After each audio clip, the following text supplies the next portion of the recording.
안녕하세요. 수북의 독서 레시피입니다. 너무나 당연한 일상 속에서 나도 모르게 말하고 행동하는 차별과 혐오 표현을 사례를 통해 보여주는데요. 저자의 날카로운 관점과 문제 제기는 내가 차별하지 않을 가능성은 거의 없음을 깨닫게 하는 한 권의 책, 선량한 차별주의자를 소개합니다. 첫째, 일상 속 흔한 차별. 결정장애란 말 어떻게 생각하세요? 이주민을 향해 한국인 다 되었네 라는 말은요? 장애인에게 희망을 가지세요 라는 표현은 또 어떤가요? 무언가에 장애를 붙이는 건 부족함, 열등함을 의미하고 그런 관념 속에서 장애인은 늘 부족하고 열등한 존재로 여겨집니다. 이주민들은 한국인이 다 되었다라는 말에 자신이 아무리 한국에서 오래 살아도 우리는 당신을 온전히 한국인으로 생각하지 않는다는 전제가 깔려있기 때문에 모욕적이라 말합니다. 또 다른 이유는 굳이 한국인이 되고 싶은 것도 아닌데 왜 한국인이 된다는 말을 칭찬으로 받아들여야 하는가에 대한 문제제기였어요. 장애인을 향한 희망을 가지라는 건 현재의 삶에 희망이 없음을 의미합니다. 이쯤에서 생각해봅니다. 진정 나는 차별하지 않았는가? 다수의 평균이란 고착화된 틀 안에서 나도 모르게 무의식적으로 내뱉은 한마디가 혹시 차별적 표현은 아니었나 가슴을 쓸어내려 봅니다.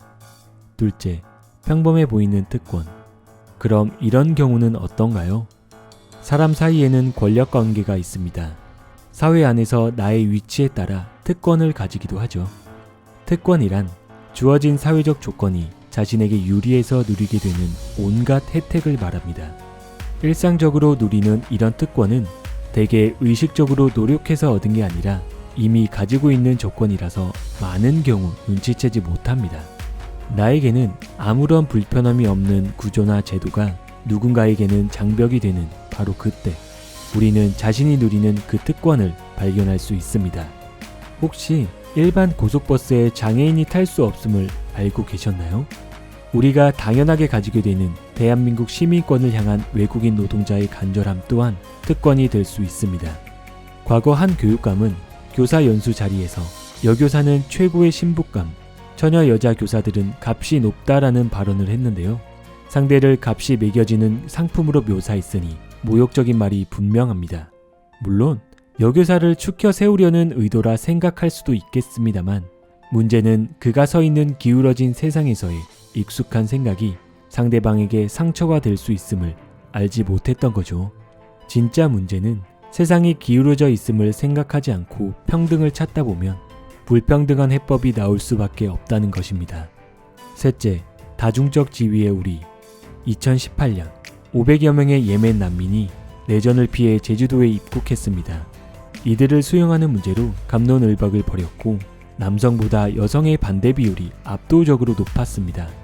많은 여성이 무슬림이란 단어로 연상되는 성차별적이고 폭력적인 모습과 그 잠재적 피해자인 여성의 관점으로 상황을 바라보았기 때문이죠.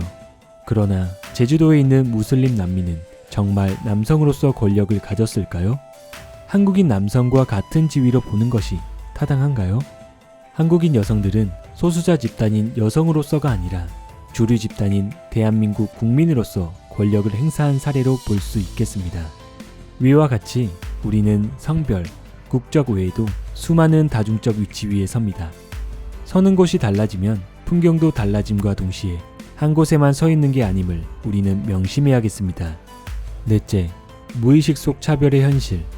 더불어민주당 이해찬 대표는 2018년 12월 전국장애인위원회 발대식 축사 중 정치권에서 말하는 걸 보면 저게 과연 정상인인가 싶을 정도로 그런 정신장애인들이 많다라고 표현합니다. 발언한 장소를 감안한다면 유머를 통해 환심을 사려고 꺼낸 말이라 볼 수 있겠지만 전혀 웃기지 않습니다. 어쩌면 정치인들 사이에서는 장애인이 아무런 상관없거나 중요치 않은 사람으로 여겨진다는 방증일 수도 있는데요. 무의식이 뿜어내는 차별적 발언은 더욱더 무서운 힘을 발휘합니다. 누군가를 무언가로 호명할 수 있는 것은 권력입니다.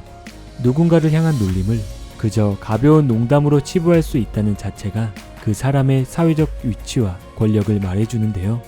당신은 호명하고 있나요? 아니면 호명되고 있나요?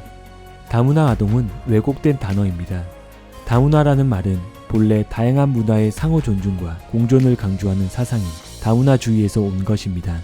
그런데 한국 사회에서는 다문화가 사람을 지칭하는 단어가 되어버렸어요. 진짜 한국인이 아닌 사람을 구분하는 용어로 말이죠. 한국인은 다문화에 속하지 않는다고 전제하는 이 묘한 구도. 그럼에도 사람들은 다문화라는 단어를 사용하면서 다양한 문화를 동등하게 존중하고 있다며 착각합니다.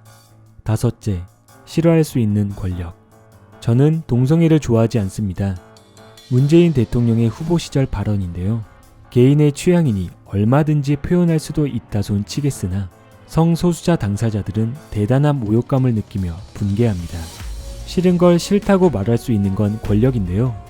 권력자가 하는 표현은 그 의미와 위치가 다릅니다. 예를 들어 사장이 어떤 직원을 대놓고 싫다고 할 때의 상황을 떠올려 보면 아찔합니다. 교사가 특정 아이가 밉다고 공개적으로 언급할 때의 그 파급력은 과연 어떨까요?